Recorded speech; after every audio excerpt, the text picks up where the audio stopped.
เมนาโถเมนาโถพุทโธพุทโธพุทโธธัมโมสังโฆพุทโธคนละอันนี้มันของเขา พุทโธพุทโธเสียงให้ผมหน่อยได้ไหมเข้าเลยยัง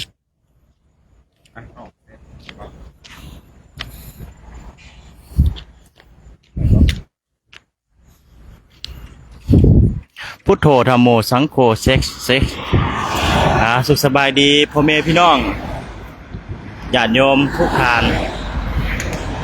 ก็ได้ถึงเวลานาทีแล้วเนาะตอนนี้ก็จะได้เริ่มไล่อีกครั้งนึงในช่วงตอนแรกตอนนี้กำลังมาหับขบวนฟังพระอาจารย์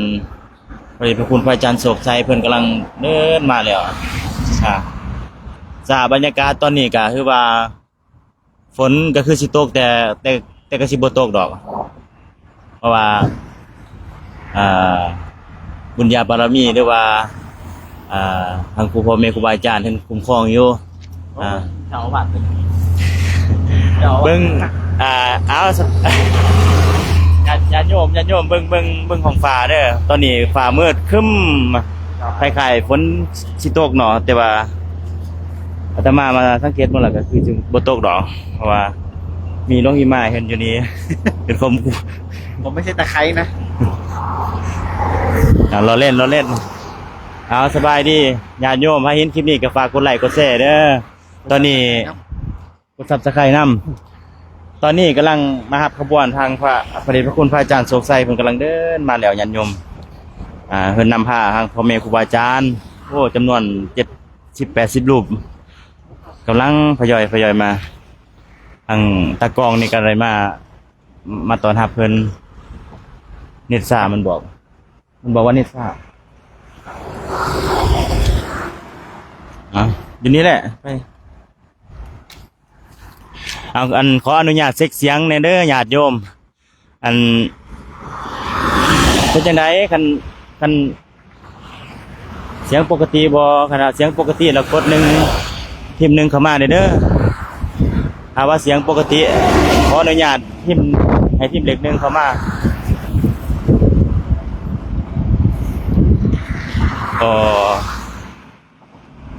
สาธุแสดงว่าเสียงปกติแล้วเนาะตอนนี้เพิ่นเสียงปกติแล้วขออนุโมทนาบุญนำญาติคุณโยมเด้อที่บอกเด้อตอนนี้คือว่าเสียงปกติเนาะ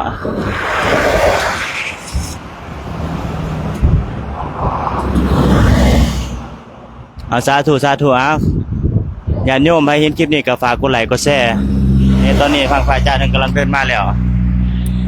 เป็นจะได้ก็ให้ฟังพระอาจารย์เห็นโอล่มหรือว่าพูดคุยนำญาติโยมต่อเด้อสาธุ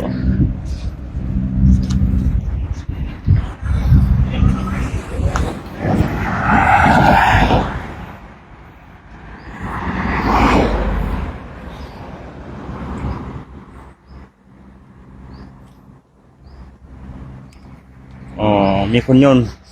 โยมท่านบอกว่าเสียงสัตว์ดีโอเคขอบคุณครับขออนุโมทนาเนอะ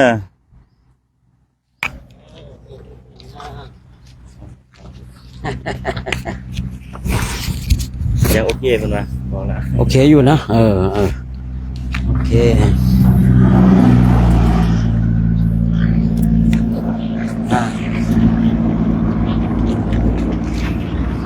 ช่วง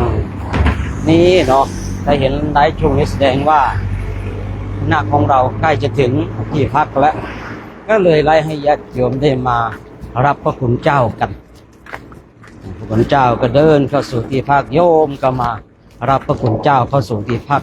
และก็มาร่วมอนุโมทนาบุญโอ้โหใครได้เห็นอะไรแบบนี้ถือว่าความโชคดีที่เกิดขึ้นแล้วความสุขความสงบความร่มเย็นได้บังเกิดขึ้นกับทั้งหลายมาทางนี้มาโอ้กำลังจะไปไหนไปเชียงรายอ้าวสาธุแล้วเดี๋ยวรับพรเร็ว ขอความสุขความสงบความร่มเย็นความผาสุกทั้งปวงจงบังเกิดขึ้นขอความปรารถนาทั้งปวงจงสำเร็จทุกประการด้วยเถิดอภิวาทนาสีริสานิจังบุตตาปัจจายโนจตารโอธรรมาวัฏันติอายุวโนสุขังพระลังโชคดีมีชัยเนอะ เข้าไปไหนครับ คืนนี้เราพักที่สำสงปวงอ้อนเนี่ยแต่เราจะลงกลับที่เชียงรายเหมือนกันที่วัดดอยเทพนิมิตรแม่จันทร์โชคดีโชคดีวันนี้ญาติโยมก็ได้เห็นพระคุณเจ้าโยมไปก่อนเลยนะโยมได้เห็นพระคุณเจ้าเนาะมารับพระคุณเจ้าเข้าสู่ที่พักกันภาพบรรยากาศแบบนี้ก็เป็นสิ่งที่ญาติโยมเนาะไม่ค่อยได้พบได้เจอได้เห็นนะอนุโมทนากับญาติโยมที่เข้ามาร่วมอนุโมทนานี่เป็นคณะพระภิกษุสงฆ์ท่านกำลังเตรียมความพร้อมเนาะจาริกธุดงค์เพื่อที่จะไปจาริกธุดงค์ที่ประเทศอินเดียและเนปาลตอนนี้เป็นเตรียมความพร้อมก่อนญาติโยมตอนเช้าญาติโยมก็มาส่งตอนบ่ายเย็นญาติโยมก็มารับพระคุณเจ้าในยุคปัจจุบันนี้ญาติโยมอยู่ที่บ้านญาติโยมก็สามารถเห็นพระภิกษุสงฆ์ท่านได้สร้างความเพียรมีหลายคนหลายท่านก็ถามว่าไปเดินให้ร้อนทำไมอันนี้ก็ว่ากันไปเนาะแต่จิตเจตนาของคณะของเราคือเดินเพื่อการฝึกตนและเราก็จะไปเดินตามรอยพระพุทธเจ้าที่ประเทศอินเดียและเนปาลฉะนั้นญาติโยมทุกคนทุกท่านก็เข้ามาร่วมอนุโมทนาบุญกันทำไมเรามาชวนญาติโยมมาร่วมอนุโมทนาบุญบ่อยๆคือบางครั้งเราไม่มีโอกาสจะได้ทำเช่นท่านเนาะมาเดินแบบเนี้ยคือเราไม่ใช่เดินชมนกชมไม้เราไม่ให้เดินเพื่อความเท่เพื่อให้คนทั้งหลายมายกยอปอปั้นแต่เราเดินเพื่อการฝึกตนเราเดินเพื่อการฝึกตน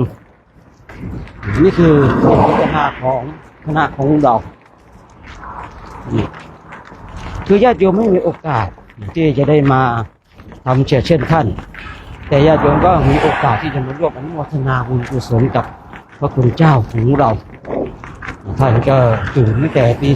3โดยประมาณเนาะเพราะว่าตี 3:30เนี่ยก็สัญญาณระฆังดังตี 4เราก็ทำวัดสวดมนต์เจริญจิตตภาวนาหลังจากนั้นเราก็ออกรับบิณฑบาตกลับมาจากรับบิณฑบาตเราก็จะมีการทำวัดสวดมนต์แล้วก็จะฉันภัตตาหารตักภัตตาหารแล้วก็ฉันภัตตาหารฉันมื้อเดียวนะมื้อเดียวพอเราฉันภัตตาหารเสร็จเราก็เก็บบริขารเราก็กราบพระไหว้พระออกเดินทางตอนนี้เราออกเดินทางมาได้หลายกิโลแล้วนะเกือบจะถึงที่พักของเราแล้วพอตกตอนเย็นบางวันละครั้งแต่ตั้ง6 โมงบ้าง5 โมง 45บ้าง6 โมง 15บ้างนั่นแล้วแต่ว่าในวันนั้นเนี่ยเราเดินใกล้หรือไกลถ้าเราไปถึงที่พักเร็วสัญญาณระฆังก็จะดังเร็วถ้าเราไปถึงที่พักช้าเราก็สัญญาณระฆังก็จะดังช้าถ้าสัญญาณระฆังดังเราก็จะมาบางวันเราก็มาสวดมนต์เลยบางวันเราก็นั่งภาวนาหลังจากที่เราสวดมนต์เสร็จเราก็จะมีการโยจิตตภาวนาและก็ฟังเทศน์ฟังธรรมไปด้วยโน่นละ3 ทุ่มบ้าง20 นาฬิกา30 40 50 นาทีบ้างบางวันก็21 นาฬิกานี่คือกิจวัตรประจำวันของพระภิกษุสงฆ์ในโครงการจาริกธรรมตามรอยบาทพระศาสดาในที่ทำกันญาติโยมถ้าทำขนาดนี้ญาติโยมไม่มาร่วมโมทนาสาธุก็ ก็ไม่รู้จะพูดยังไงเนาะเพราะว่าเราทำนี่ก็ไม่ใช่เพื่อที่จะต้องการนะลาบยศสรรเสริญเดินยออะไรแต่ว่าคืออยากให้ญาติโยมได้มาร่วมบูชนาถามว่ามาเดินแบบเนี้ยไม่ไล่ได้ไหมก็ได้ แต่ก็บางทีก็เห็นเขาไล่กันทำสิ่งที่ไม่ดีกินเหล้าเมายากันร้องรำทำเพลงเขายังทำได้เนาะนี่เราจะสร้างสรรค์สิ่งที่ดีๆทำไมจะทำไม่ได้เนาะนี่เมื่อเราทำแล้วก็เป็นโอกาสอันดีของญาติโยมที่มีใจมีจิตเป็นบุญเป็นกุศลเมื่อเห็นแล้วก็เกิดศรัทธาเกิดปิติร่วมอนุโมทนาบุญนี่แหละเหตุผลแห่งการไว้ให้ญาติโยมได้รับชมรับฟังกันตามช่องทางต่างๆเพราะว่าพระคุณเจ้าของเราเนี่ยพูดง่ายๆท่านก็มีหลักในการปฏิบัติอยู่แล้วส่วนญาติโยมก็ไม่แน่ใจเนาะก็เลยใช้การไว้ให้ญาติโยมได้เห็น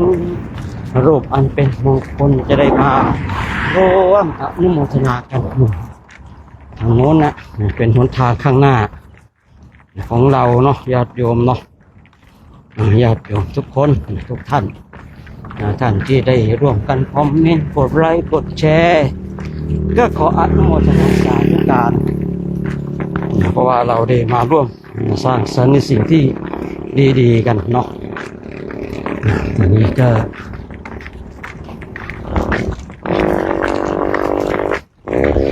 เนี่ยมันจะเดินเลยขึ้นเดินนิดนึงนะไม่ใช่นี้แต่เยอะเหมือนกันนะฟังจากเสียงก็รู้เนาะถ้าเสียงแบบนี้แสดงว่าเดินขึ้นเนาะเวลาเดินขึ้นดอยขึ้นเนินมันก็ต้องใช้กำลังมากเนาะ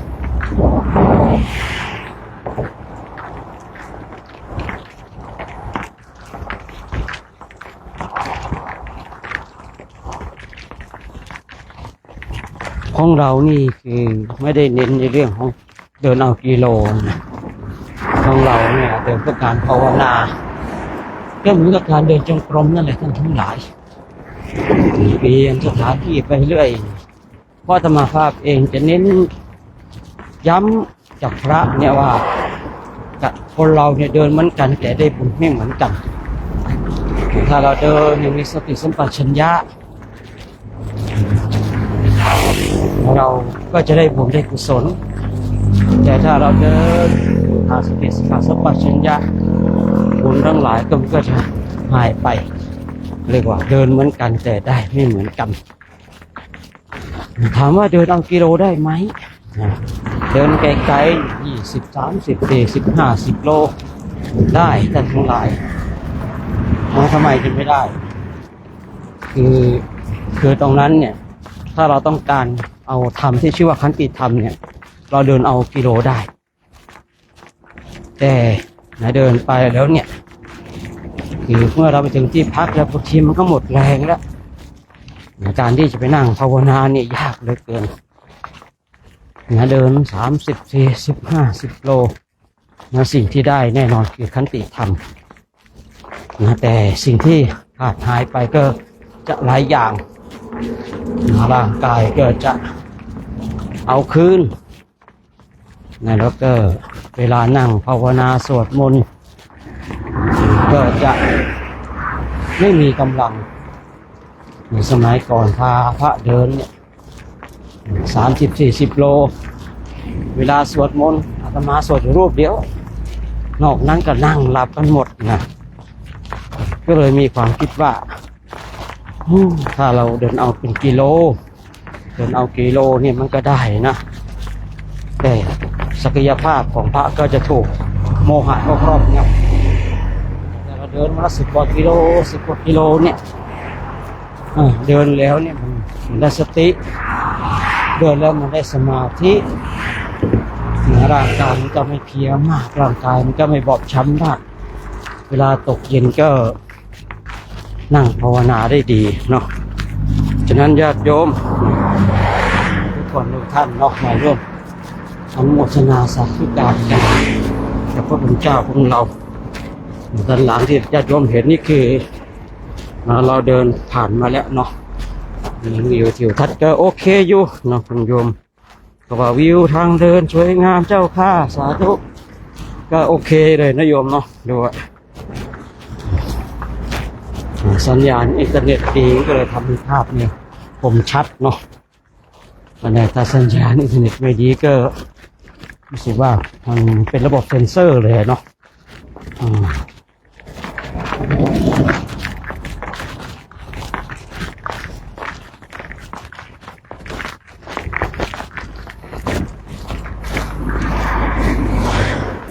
ไงญาติโยมเนาะญาติโยมทุกคนทุกท่านเด้อนี่ก็ร่วมคอมเมนต์ร่วมกดไลค์กดแชร์ร่วมเคาะหัวใจก็หัวใจนี่อยู่ปีแล้วหรือไงเนี่ยนะอยู่ปีแล้วหรือไงเนี่ยนะโยมเขาก็เคาะหัวใจในเคาะหัวใจบางคนว่า300 ดวงสงสัยเขากด300-400 ดวงแล้วเขาคอมเมนต์อะไรหมายความว่าอย่างไรเขาก็บอกว่าอ๋อเพื่อการเปิดการมองเห็นพระอาจารย์นะโยมเนี่ยอยากจะเป็นส่วนหนึ่งอยากที่จะช่วยเปิดการมองเห็นให้คนทั้งหลายเนี่ยได้เห็นพระทำวัดสวดมนต์ให้เห็นพระเดินจากให้ทุดงนี่อ๋อตั้งแต่แบบนั้นพูดก็รู้เลยเมื่อก่อนไม่รู้เนาะเรามันก็เล่นเป็นอย่างเดียวแต่ไม่เข้าใจฉะนั้นญาติโยมก็ร่วมกันเนาะร่วมกัน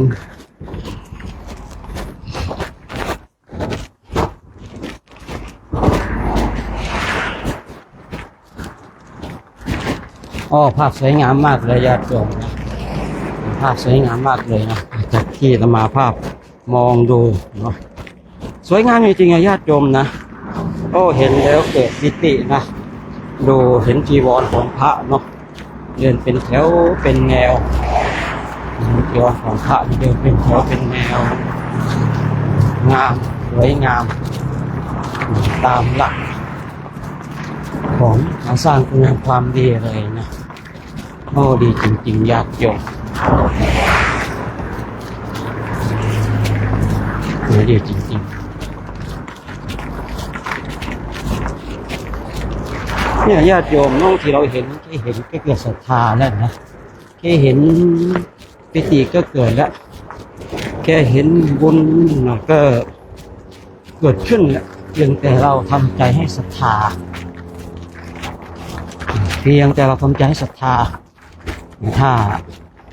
ถ้าเย็นนี้ไม่ลืมนะจะคุยเรื่องแค่ทำใจให้ศรัทธาก็เกิดเป็นเทวดาได้ถ้าไม่ลืมนะญาติโยมก็เข้ามาฟังกันก็แล้วกันเนาะตอนเย็นนะแค่ทำใจให้ศรัทธาก็เกิดเป็นเทวดาได้วงเล็บทำไม่ลืมนะโมทนาเนาะโมทนาเพราะว่าในพระไตรปิฎกก็มีนะแค่ทำใจให้ศรัทธาก็เกิดเป็นเทวดาได้เราท่านทั้งหลายนี่มาทำใจให้ศรัทธาเราก็เกิดเป็นเทวดาได้เหมือนกันเพียงแต่เราทำใจให้ศรัทธาเห็นความโชคดีของท่านเหลือเกินเนาะที่ได้เปิดมาแล้วเห็นภาพมันเป็นมงคลเห็นพระท่านเดินเป็นแถวเป็นแนวแบบเนี้ยเนี่ยแค่เห็นแค่ศรัทธาก็เกิดเป็นเทวดาได้ดีมากเลยท่านทั้งหลายดีมากเลยนะ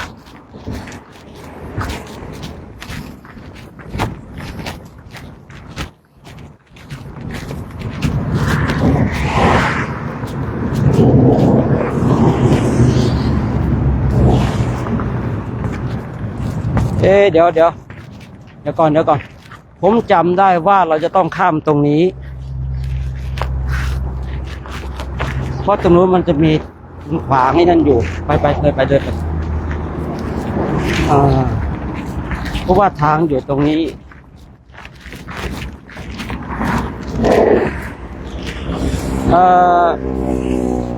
เดี๋ยวเราจะข้ามถนนเอาข้ามบอกเขาแค่บอกนะไม่ฟังเลยที่กำลัง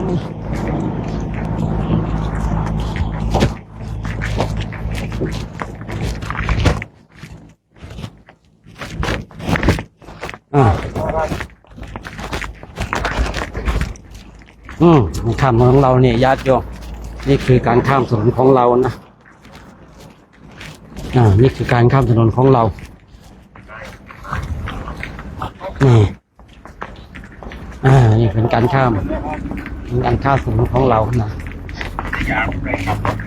วางแผนข้ามถนนในญาติโยมคือเราจะข้ามเป็นแผงเลยเนาะเราจะข้ามเป็นแผงเลยเราจะไม่แบบข้ามเพียรูปนะเพราะว่าเราจะสร้างความเดือดร้อนน้อยที่สุดนะน้อยที่สุดเท่าที่จะทำได้นะบางทีเราก็ต้องรอให้รถว่างเนาะรอให้รถว่างเราข้ามถนนบางคราวเราก็คือขอความเมตตาให้เขาจอดอย่าให้พระเป็นข้ามแป๊บเดียวนะเรามาเนี่ยเราจะไม่สร้างความเดือดร้อนให้กับใครเรามาเนี่ยเราจะสร้างบุญสร้างกุศลให้กับคนทั้งหลาย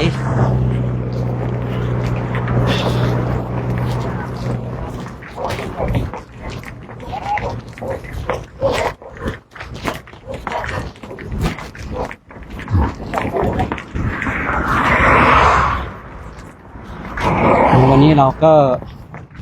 หันกล้องไปตรงนู้นหน่อยในป่านะบนเขาเนี่ยนี่แหละวันนี้เราก็จะพักในป่าตรงเนี้ยนะมันเป็นสำนักสงฆ์อยู่นะคือพวกนี้ก็ไม่มีบ้านคนที่จะบิณฑบาตเนาะสงสัยต้องอาศัยมาม่าปลากระป๋องอีกแล้วนะโชคดีมีแม่ชีมีบาศกบาสิกามานะแล้วก็โชคดีญาติโยมได้มีถวายก็ขอบใจมาพวกนี้ก็จะได้ดูกันนะว่าจะยังไงต่อเนาะญาติโยมเนี่ยด้านหน้าเนี่ยเนาะวันนี้เราก็จะพักด้านหน้ากันเนี่ยญาติโยม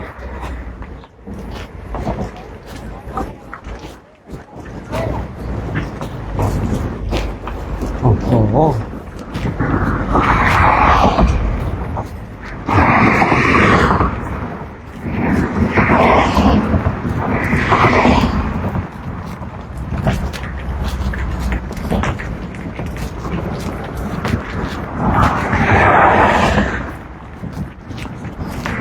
เป็นสำนักสงฆ์ที่นี่เนาะห่างไกลจากหมู่บ้านคนญาติโยมแต่ก็น่าจะมีหมู่บ้านคนบ้างดูแล้วนะอันนี้ก็คงจะหนาวอีกวันหนึ่งเนาะที่ว่าแต่ไม่ขึ้นฟ้าขึ้นฝนนะเห็นโยมเขาหลายคนบอกว่าโยมตกแล้วอาตมาภาพก็บอกว่าโอ้ไม่ต้องไล่มาทางนี้นะเอาเก็บไว้ที่บ้านโยมก็แล้วกันก็บอกญาติโยมไปไม่ต้องไล่มาไม่ต้องไล่ฝนมา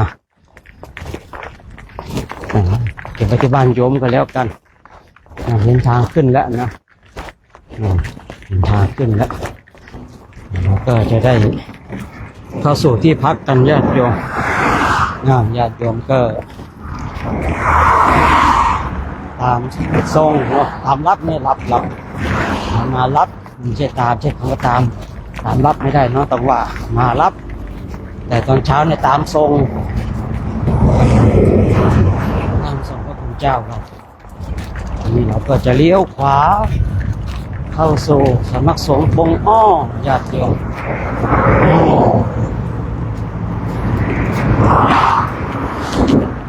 โอ้โหอันนี้เขาอยู่ในเขาในดอยเนี่ยสำนักสงฆ์เด็กเขาเขียนว่าวัดเนาะเพื่อความเข้าใจของคนทั้งหลายนี่ญาติโยมพระนี่เราก็เดินแถวเป็นแนวโอ้สุดยอดเลยเนาะสุดยอดเลยแถวนี้เรามาสุดเขาเลยนะนี่นะโอ้โหญาติโยมอนุโมทนาบุญนาบุญขอหยุดคุยแป๊บนึงกำลังเดินขึ้นวัดแล้วมันเป็นดอยญาติโยม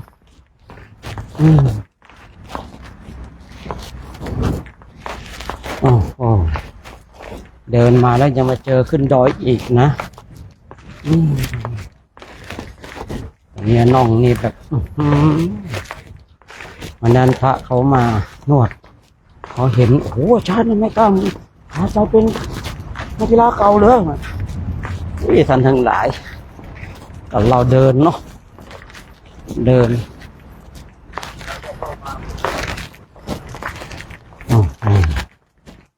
สุดยอดเลยยอดอยู่ปีนี้เราก็ได้มาพักที่นี่อีกครั้งหนึ่งนะมีบรรยากาศยอดเยี่ยมบรรยากาศต้นไม้ต้นใหญ่มากเลยนะแบบนี้ถ้าเราศึกษาในพระไตรปิฎกต้นไม้แบบนี้มีเทวดาอยู่เรียกว่าลุกกเทวดานะก็เรียกว่าลุกกเทวดานะโอ้โห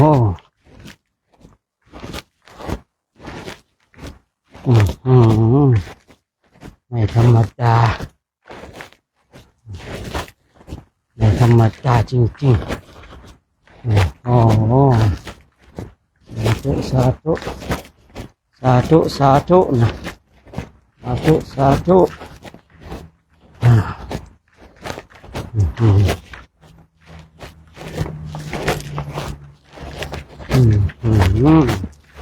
เอ้าพักที่ไหนกันอ๋อครับโมทนายอดโยมโชคดีเนอะเดี๋ยวดูพระท่านกลางเต็นท์กันเด้อ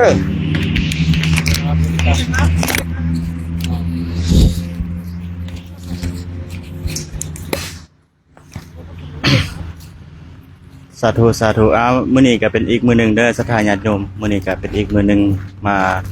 ฮอดมาถึงบอนพักบอนเช้าแล้วก็สิให้เบิ่งภาพบรรยากาศพังพระเจ้าประสงค์โอสพเนนพร้อมด้วยเมสซี่เมขาวแล้วก็มีญาติโยมนำสาธุโอ้มุมนี้งามเขาหน่อยสาธุ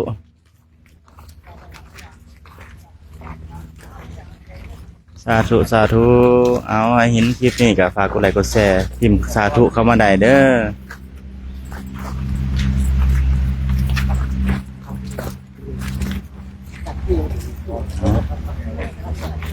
สาธุสาธุเบิ่งภาพบรรยากาศฟังพระเจ้าประสงค์พ่อแม่ครูบาอาจารย์เพิ่นเดินจริกธรรมตอนนี้ก็ถึงบ่อนที่พักที่เช้าแล้วในค่ำคืนนี้เราจะได้พักอยู่ในที่สำนักสงฆ์สงฆ์หยังปองอ้อเนาะสำนักสงฆ์ปองอ้อจังหวัดเชียงใหม่อยู่เชียงรายแล้วเนาะเอาสาธุสาธุในตอนนี้ก็จะให้เบิ่งถ่ายบรรยากาศเด้อมีอุปาสกอุบาสิกาแล้วก็ญาติโยมตอนนี้กำลังตั้งแถวเด้อขนาดนี้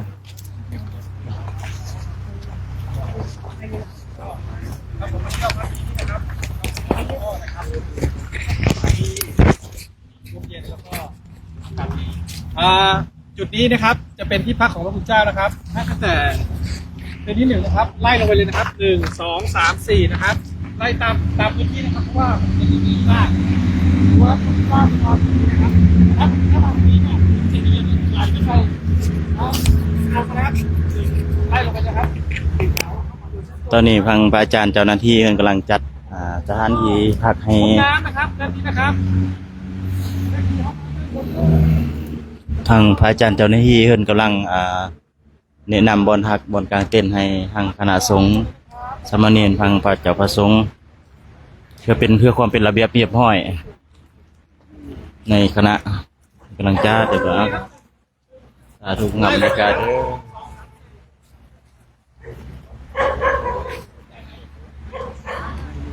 สบายดีหลวงพี่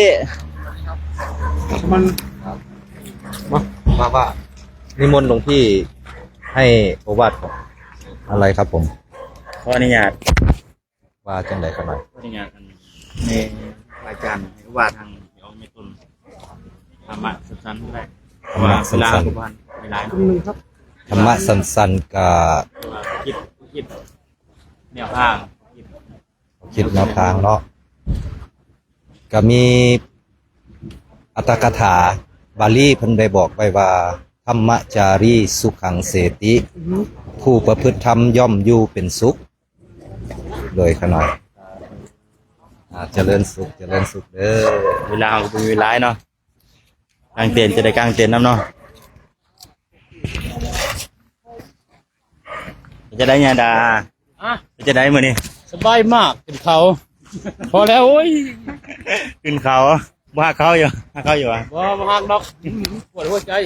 ปวดหัวใจฮักเขาบ่ได้ปวดหัวใจ แค่ผ่านเลยก็พอแหละ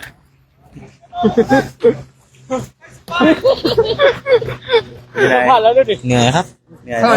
เอามาเสาร์ก็มาบุญได้ ผ่านเลย อันนี้มันเมื่อเช้าเพิ่งเดิน เสาร์เพิ่งเดือนเนาะ เมื่อเช้านี้หากระย่างครับผมเหนื่อยแต่ว่า ตอนนี้ตอนหอดตอนแรกแล้วเนาะเมื่อยว่าตอนนี้ โอ้ยทั้งเหนื่อยทั้งละ สาธุสาธุได้ให้เบิ่งภาพบรรยากาศเด้อสถานญาณเมืองภาพบรรยากาศเที่ยวเช่นเคย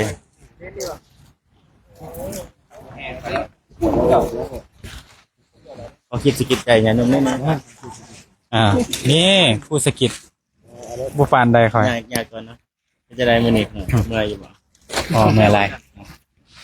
เอาว่าญาณเมืองนิดนึง ยังเอาผู้นี้ไป นิดนึงเนาะ โอเคสกิดใจแล้ว นิดนึงน้ำคมยังก็ได้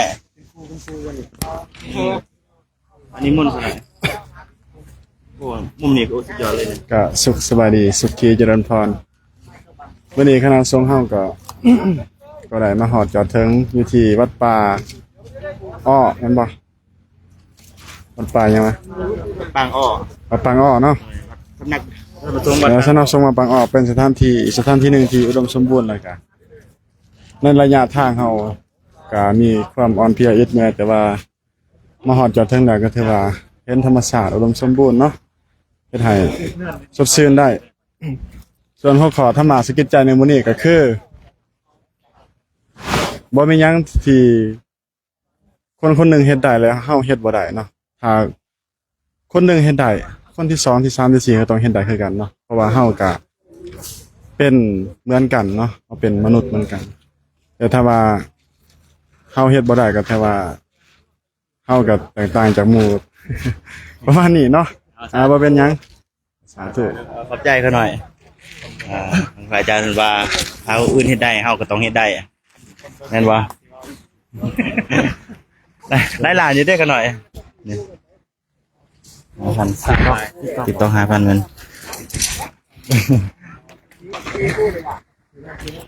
จะไม่พอก็ตีคู่สองแถวได้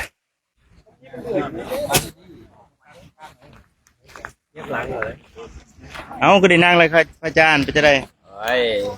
ก็ หมดยากเลยไปจะไหนกันหน่อย โอ้ยก็ดีใจขนาดดีใจ เพราะว่าได้เดินทางมาจะกิโลมันเองครับ 10 ปลายนิดนึง 10 ไปนิดนึงเนาะ10กว่าโลเนาะขอจำซะก็ดีใจเนาะถือว่าได้ผ่านไปอีกมือหนึงเนาะขนาดเนาะได้ผ่านไปอีกมือหนึงเพราะว่าแต่ละมือผ่านมากะเกิดว่าการยางถือว่ามีอุปสรรคสมควรสำหรับขน่อยเนาะโดยเฉพาะแมนตีนเนาะแมนโอ้ได้เจ็บแห้งปวดแห้งแต่มื้อนี้ได้ยางถือว่ามีความสะดวกสบายในการยางตีนก็บ่เจ็บปานใดเนาะบ่เจ็บปานใดเท่านั้นแหละก็รู้สึกดีใจที่ว่าบ่มีอุปสรรคจังว่าเส้นทางก็สิไกลแน่แต่ว่าอุปสรรคของร่างกายเฮามันบ่ได้เป็นหยังนะก็ถือว่าโอเคก็ดีใจผ่านไปอีกมื้อหนึงเนาะแล้วก็มื้อต่อๆไปก็ขอให้ราบรื่นแบบนี้เนาะ ส่วนญาติโยมเขาทำบุญเลยเนาะ ก็ เอาไว้นับปานายจากรัฐ ก็เจริญพรเนาะญาติโยมทุกท่านทุกคนเนาะที่ว่าอยู่ไกลอยู่ภายในหรือต่างประเทศก็ดีที่ว่ามีนำใจจิตใจเลื่อมใสศรัทธาในบุญในกุศลในศาสนาพุทธเนาะอุปถากอุปถัมภ์ครูบาอาจารย์ในการจริกธรรมตามรอยบาทพระศาสดาก็สามารถอุปโมทนานำเพิ่นเนาะเพื่อเป็นบุญเป็นกุศลแก่ตนเองบ่แม่นผู้อื่นเด้อเนาะเฮา ถวายอำนวยความสะดวกให้ครูบาอาจารย์ก็ถือว่าเป็นบุญเป็นกุศลแก่เฮาเนาะบ่ว่าจะเป็นข้าวหน้าโภชนาอาหารก็ล้วนแล้วแต่บุญของเฮาเอากะสิประมาณนั้นแหละเหมือนคำว่า ขอบใจ ขอบใจขนาด สาธุขนาดอนุโมทนา น้อยอาจารย์ทุนอาจารย์ก็ โอ้โหลาวไต่ลาวไต่ ลาวใต้เพิ่นมาจากสปปลาวเอากลับมาพอกันอีกทีนึงเนาะเอาหน่อยเอาก็สัมภาษณ์แน่ว่ามีโอวาทอีหยังให้ญาติโยมได้ครับฟังในตอนแรกมื้อนี้ได้บ่อนฮักแล้วบ่ขนาดได้บ่อนนอนแล้วบ่วันนี้บ่วันนี้เรากำลังกางเต้นท์จังหน่อยเนาะให้เบิ่งภาพบรรยากาศตัวเนาะหน่อยเนาะนี่คือดังจุกแล้วพระอาจารย์เฮานี่จะได้เท่าไหร่ ตายเขากลางเต้นนะกลางน้ำหลัง คิดสิกิจใจญาติโยมเลย โอ้บ่เป็น เป็นละเมื่อยแห้ง เบิ้นแห้ง เมื่อยแห้ง เบิ้นแห้งแล้ว แต่ก็สูงอยู่เนาะ อยู่อยู่ บ่ห้อยติบ่เมื่อบานติ โอ้ยเงื่อบ่ได้เขายึดพาสปอร์ตแล้ว เงื่อบ่ได้เพิ่นว่าพนักงานยึดพาสปอร์ตไว้แล้ว เขาสนิท เอาสาธุ เอาไปเดินทางเนี่ยเงื่อบ่ได้ พาสปอร์ตทางเจ้าหน้าที่เอาไว้แล้วว่าจะกลับก็กลับบ่ได้แล้ว นี่เว้ากันเร็วลิ้นเล่นแซวกันเรียนเด้อญาติโยมทางว่าพ่อแม่ครูอาจารย์เพิ่นก็มีความตั้งใจมาเดินธุดงค์หรือว่ามาจริกธรรมในครั้งนี้ผู้ใดก็หาวหันมือทุกคนเนาะทางสปปลาว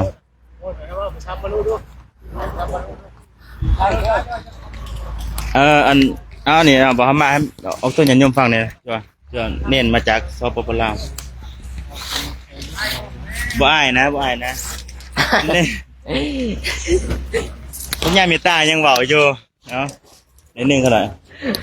สัมภาษณ์แหน่นิดนึงเน้นเพิ่นมาจากสปปลาวเด้อญาติโยมเฮามีเน้นเจ้าองค์ว่าเน้นเน้นสลามชี้ว่ะชี้ไปหาคนตอนนี้กำลังกางเกี่ยมกลางเต้นกลาง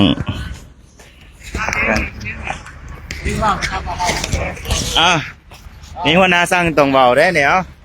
เอามาญาติโยมนิดนึงเมาบ่เป็นปานใด ใช่บ้านแล้วดูกระเบื้องเลยนะ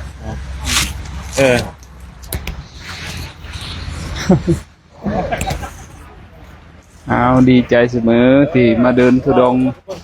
อยู่ที่ประเทศไทยโอ้ดีใจหลาย กะลาวบอกกะลาวก็ได้ขนาดว่าชาวบ้านเฮาแล้วชาวบ้านเฮาแล้วเห็นบอกแล้วนั่นเป็นญาติแล้ว เป็นคนลาวอัน มีความรู้สึกจะได้มาเรียนตัวกัน รู้สึกดี ดีใจเนาะ ดีทุกสิ่งทุกอย่างโอ้ประเสริฐที่สุดในอยู่ในศาสนาพุทธของชาวพุทธเฮานะ ว้าวอันภาษา บ่ค่อยเป็นเท่าไหร่เด้อญาติโยม เราชาวบ้านเฮา โอ้ดีใจเสมอ สาธุใจ สาธุ มีความตั้งใจอันนี้ก็ยังเป็นเน้นอยู่เด้อญาติโยม ยังเป็นเนนอยู่ เป็นเน้นอยู่ก็มีความตั้งใจให้ว่าไปฮอดประเทศอินเดียแล้วกลับขึ้นมาเพิ่นก็สิบวชเป็นพระหัวหน้าของเพิ่นนี่ ได้ผ่านที่การอินเดียนี่ พอผ่านโครงการอินเดียเพิ่นจะได้บวชพระเพิ่นอุปสมบทเป็นพระภิกษุนี่ ตัวมาเฮงแม่เป็นเจ้าภาพ เพิ่นมีความตั้งใจมาเดินธุดงค์นำโครงการจริกธรรมตามรอยบาทพระศาสดาพาจบโครงการเนาะให้ฮอดอินเดียกลับไปบ้านเพิ่นจะได้บวชพระเป็นพระภิกษุเนาะอุปสมบทเป็นพระภิกษุสาธุอนุโมทนานำเด้อครับเด้อสาธุความตั้งใจ หัวอินเดีย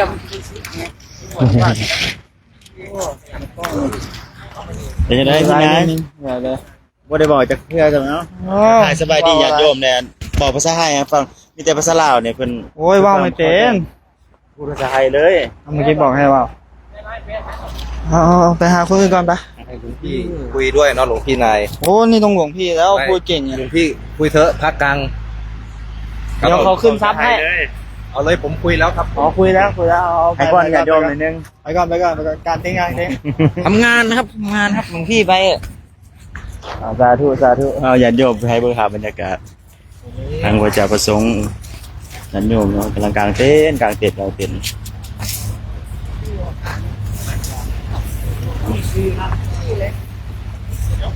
อายุสมบัติเป็นยังไงงานสมบัติเครื่องยนต์นะอีบอลอันเต้นก็หน่อยจีติเอามโนยังอีกในอยากสัมผัสจะได้มื้อนี้ มื่อนี้รู้สึกว่าอากาศเย็นดีเพราะว่าได้มาถึงสถานที่พักแล้ว ซึ่งว่าทางคณะสงฆ์ธรรมยาตราหรือว่าธรรมะ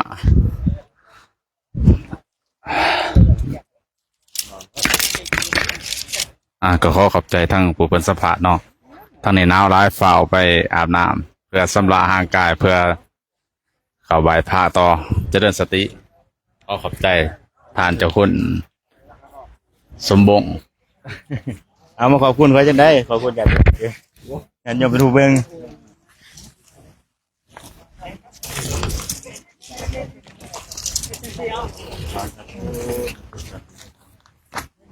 ได้ขออนุญาตปิดไลฟ์ไว้เพียงเท่านี้ก็ได้สถานญาติโยมในตอนแรกในการทำวัดสวดมนต์อีกครั้งหนึ่งเพื่อจะได้การฝากติดตามกดไลค์กดแชร์นะครับท้ายสุดนี้ก็ขออวยพรทางญาติโยมที่ได้เข้ามาเบิ่งมาชมในคลิปนี้ก็ขออนุโมทนาบุญขออนุโมทนาสาธุการถ้าว่าญาติโยมท่านใดเนาะท่านมีจิตใจใช้ศรัทธาอยากมาร่วมโภโมทนาหรือว่าอยากเป็นส่วนหนึ่งในโครงการจาริกธรรม300 บาทพระศาสดาหรือว่าอยากเป็นเจ้าศรัทธาถวายเป็นน้ำปานะน้ำเต้าหู้น้ำยังก็แล้วแต่เนาะเพื่อเป็นน้ำปานะนะครับขอเชิญเจริญพรทักเข้ามาได้ต่อบางฝ่ายการได้เนาะอันในคณินในตอนนี้ก็ขออนุญาตปิดไล่ไว้เพียงเท่านี้ก่อนสาธุ